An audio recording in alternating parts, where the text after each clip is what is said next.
What's up, everybody? Normally, I try not to put out mod videos back to back. I like to mix my content up. But I've been thinking about this mod for a while now, so screw it.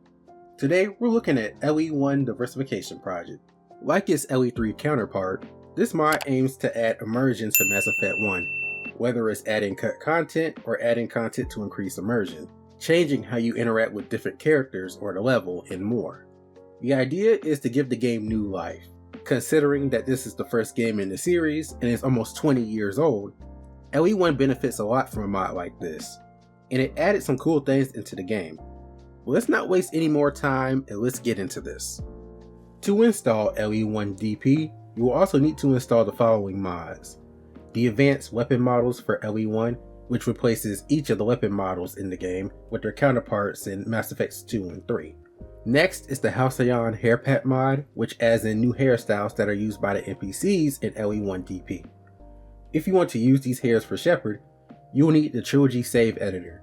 I haven't messed with it, don't really care to, but I thought I'd let y'all know in case you all were curious. And the last one you will need is the voiceover pack for LE1 DP that supports other languages. We start off at Eden Prime for Mass Effect 1, so let's take a look at some of the things that were added or changed.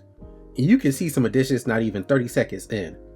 You can see fully detailed members of the 212 deceased alongside where the already placed burning corpses are. And there are some restored lines where Jenkins will talk about Eden Prime.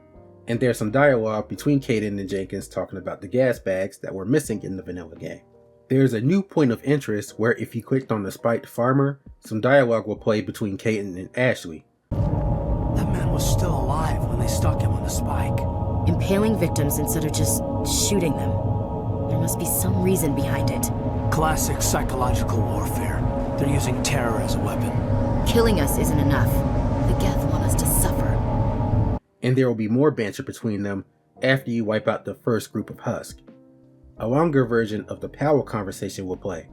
And during this cutscene, Shepard and Kaidan will talk about Nihilus and their association to him. And near the end of the level, if you go around the beacon instead of clicking on it immediately, Ashley and Kaidan will talk about the destruction that Sovereign caused when it took off. So as you can see, the mod developers were cooking, and it's the first level of the game. These additions did make Eden Prime more immersive and fun, and that's not even going into all of the other additions to the level, but that's more of a game-wide thing. We'll get more into that in a minute. This mod restores more lines than any other Mass Effect mod. Over 500 lines have been restored so far, and I couldn't wait to see what else this mod had in store. After Eden Prime, we have to go to the Citadel, and to start off, you can no longer automatically unlock destinations from the beginning, such as the Tower or Chora's Den. I think they were telling us to stop being lazy and trek over there, but nah, it does make sense from a gameplay perspective, and if you're downloading mods, you probably completed this game a few times, so it is what it is. But what I really liked is that a request squad member option has also been added, allowing you to change your party without having to return to the Normandy. And yes, thank you. Having to trek back to the Normandy to switch characters gets annoying after a while. The Legendary Edition fixed this, but the C-Sec elevator ride was notorious for how long it was. I get that the elevators were used as loading zones, but still. Like Project Variety in LE3D, you know what? I'm just gonna call this mod LE1D just to remain consistent. But anyway, this mod adds in additional characters to the hub world, or hub worlds in one's case. The reason that Mass Effect 1 feels so barren is that a lot of things were cut or adjusted to save memory. Cutting objects and NPCs was a way of doing that. It was 2007 after all, but in this day and age, PCs and consoles can run the game no problem, so that allows for more things to be present at once. And these hub worlds really benefit from it. There are more people hanging in the ward access area in Chora's Den, so these areas look less empty. The Citadel is jumping now, and I love that. Furniture has been added to Dr. Michelle's and Odina's offices, and Varobon's bank looks like an actual bank now. He's got furniture, employees, security, the works. Certain characters and factions have been moved to other areas of the Citadel. Some examples are that Charles Saraceno and the Terra Firma party have been moved to the embassies. Chorbin has been moved outside the Citadel Tower, and Comrade Werner moves around to different places. In this instance, I found him near Chora's Den. Talitha's dialogue tree during the I Remember Me mission has been modified so that a successful persuasion now automatically triggers a step forward. To make that part flow a bit more smoothly, this mission is now available to Spacer and Earthborn Shepherds through the mod menu. There are a couple options here. We'll talk about that first one in a little while, but outside of I Remember Me, you'll have the option of choosing male Turian acolytes instead of human males, and you can choose to have female human dancers instead of Turian ones. Lastly, there is an option to change the style of the Alliance ships between the ME3 version and the ME1 version. I think this mod only applies to certain ships, as certain ships seem to change, but others don't. I think it's time to leave the Citadel, and let's get into the main missions. I'm going to go over some of the features added or changed for each level, the Bring It Down the Sky DLC, and some of the Uncharted worlds or side missions and ships. Let's start with Therum first, or Caleston if you have the mod installed. This mod is called Caleston Restored, and it restores Caleston as a hub world. The world was cut and was set to Therum instead, but just as a heads up, make sure you keep the Caleston mod updated, because I forgot to update it when I was gathering footage the first time around, and what was happening is that the trigger to send you to Caleston wouldn't work correctly. It will keep the level at Therum, but the level will act like it's still connected to Caleston, so you won't get the chance to pick your squad mates. If the mod is working correctly, you'll go straight into the level from the garage with the squad mates you have with you at the time. But what happened is that the game ignored the squad mate screen, so that leaves just you and the Mako. So just out of curiosity, I played through the level, cheated my ass off, and I managed to make it to Liara, and that's where the game would break. So that's what's up. Just wanted to share my experience, but anyway, not too many things happen here. The Krogan Battlemaster gets a new armor set for the Ruins section, but what I would say is the best part is that there's now a plot hookup for Bring Down the Sky. The DLC is not readily available anymore due to LE1 3D, so this gives you a way to access it quicker, otherwise you'll have to trigger the Hackett conversation for it. Another feature added to this mod is that most conversations are now added to the comm room. While we're on a Normandy, if the appearance modification menu is installed, this will give you access to the Mass Effect 2/3 style armor locker. And there are a ton of options to choose from, even more than what Project Variety gives you, no matter if it's casual wear or armor sets. I mean, you can wear the same clothes as armors as your enemies and NPCs. That's awesome, and it makes your quarters useful for something. Since we were talking about Bring Down the Sky, let's go ahead and tackle this area. This mod restores a timer that was cut from the finished game. You'll have an hour to shut down the torches, and from the mod menu, you'll have the option of changing how the timer operates or to just disable it completely. Another thing that was changed is that you can't leave the mission anymore. You have to complete it to leave. Female Batarians have been added to Balik's team, and some unused Batarian barks have been added back. Plus, they have been given more variety when it comes to their appearance. The Batarians really got some love here, which I don't mind, as it's their only appearance in the game. The video of the asteroid moving into orbit has been moved to when the final torch is shut down, and now there will be some Batarian Kodiak shuttles outside of the main base. One of them will disappear if Charn was convinced to leave. After dealing with Balik and if you save the engineers, Kate Bowman and her brother have been moved up to the front of the building, and Aaron has been covered up. But that's the DLC, and things are looking good so far. But let's get back into these main missions. Feros has some cool additions as well. The zoo's Hope colonists have been given more variety, and the ship that crashed here is more prominent throughout the level. There's also a data pad that details how the ship crashed here. The Geth transmitter section has been reworked, so that it's now a holdout section. The transmitter is protected by a kinetic barrier. You have to hold out for 2 minutes until the barrier can be bypassed. This adds a bit more challenge to the tunnels. The enemies can get stuck in the hallway towards the end, so you may have to leave cover and take them out. There are some restored squad mate comments for when entering the Varen tunnels and after killing the Alpha. Organic treads, not Geth.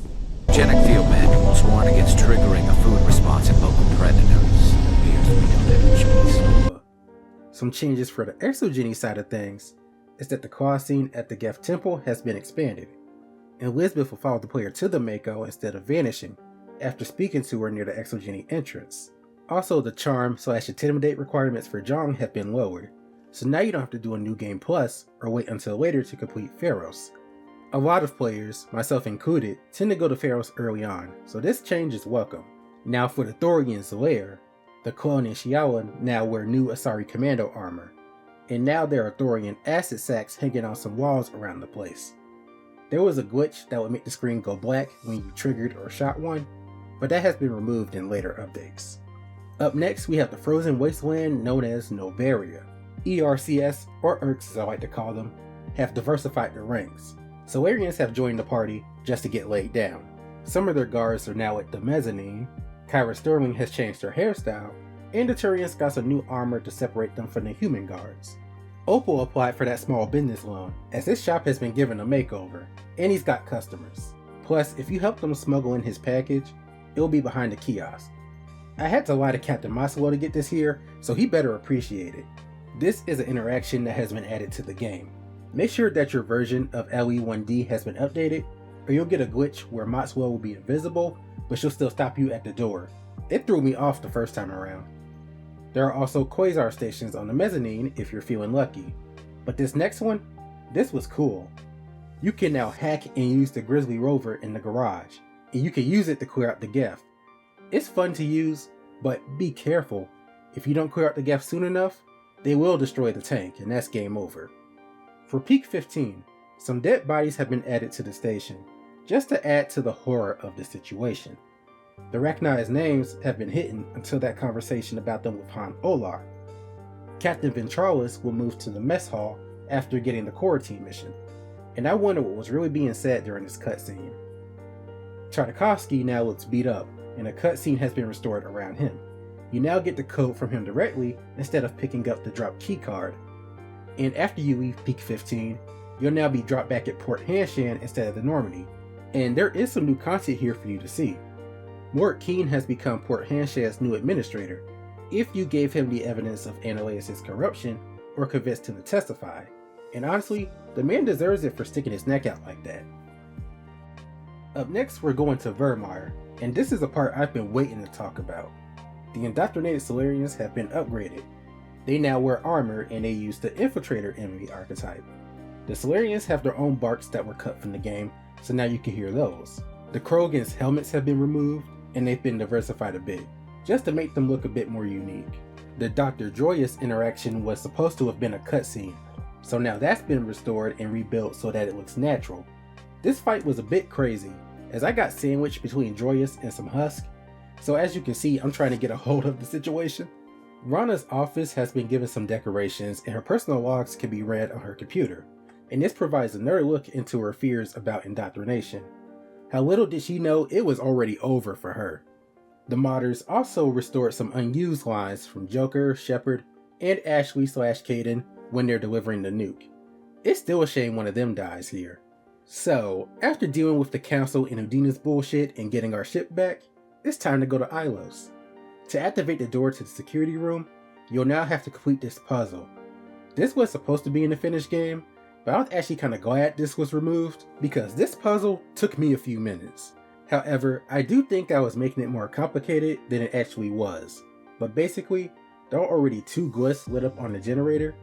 You have to complete the puzzle by selecting the right glyphs. Another restored gameplay element was, after you overwrite the security terminal, the Geth armatures in the room power back on. So now it's become a free-for-all, unless you or someone else in your party has enough decryption skill to override the armatures. I took some time to watch the chaos unfold, but after a minute, I decided it was best to just slip away. Another thing to notice is that the elevator buttons have been changed to look more Prothean in design. Sometimes it's just changing the little things. But let's cut to the Battle of the Citadel, where our Asari commander gets a new name, Matriarch Ladanya. And with that name comes a brand new set of armor. And Executor Palin is now commanding the freighter that gets utterly wrecked by Sovereign. This all ties into the fate of Executor Palin mod from Mass Effect 2. From what I'm seeing, Palin dying during the Battle of the Citadel was supposed to be the true ending, but instead that was retconned for what happens in Mass Effect Inquisition and Mass Effect 3. I think going out in a war fits Palin better anyway. Avina's ambient lines sound more glitchy to match the state of the Citadel, and there are some restored lines from Matriarch Ladanya coming from a communicator of a dead C-Sec officer. And lastly, the epilogues for both Renegade and Paragon players have been overhauled. Since I play Paragon, I'll show off that one. For the Paragon ending, the Presidium looks more damaged to better reflect the destruction around the Citadel. So that covers the main missions, but we all know Mass Effect 1 is about the side quest. I picked 3 planets and 1 ship to talk about, so let's start out with the side quest you'll likely complete first, Trebin. The missing survey team mission has been overhauled. Instead of investigating some empty trailers, you now have a whole complex to explore. And do you want to know what the modders put in here? Husk, and there's a lot of them here. There was a cutscene added for when you find the missing survey team's logs. There's also some data pads in here, showing how the missing team were slowly becoming indoctrinated. The Husk wasn't the hardest thing about this section. It was harder finding the entrance to this place. The entrance is in the middle. I'll let y'all know now so y'all aren't running around looking for it. There weren't any changes made to the mine itself. To me, that's fine as it is. But now let's switch gears and talk about Cerberus, or Benthu. The Cerberus operatives have been diversified a bit. There is now a Cerberus base commander enemy in one of the bases, and there were data pads added to the bases, and the data pads will become more corrupted as you clear each base. I couldn't find the last one though, I'm sure I overlooked it. The Kohaku scene has been made into a cinematic one, and a line was restored for Liara concerning the fallen officer.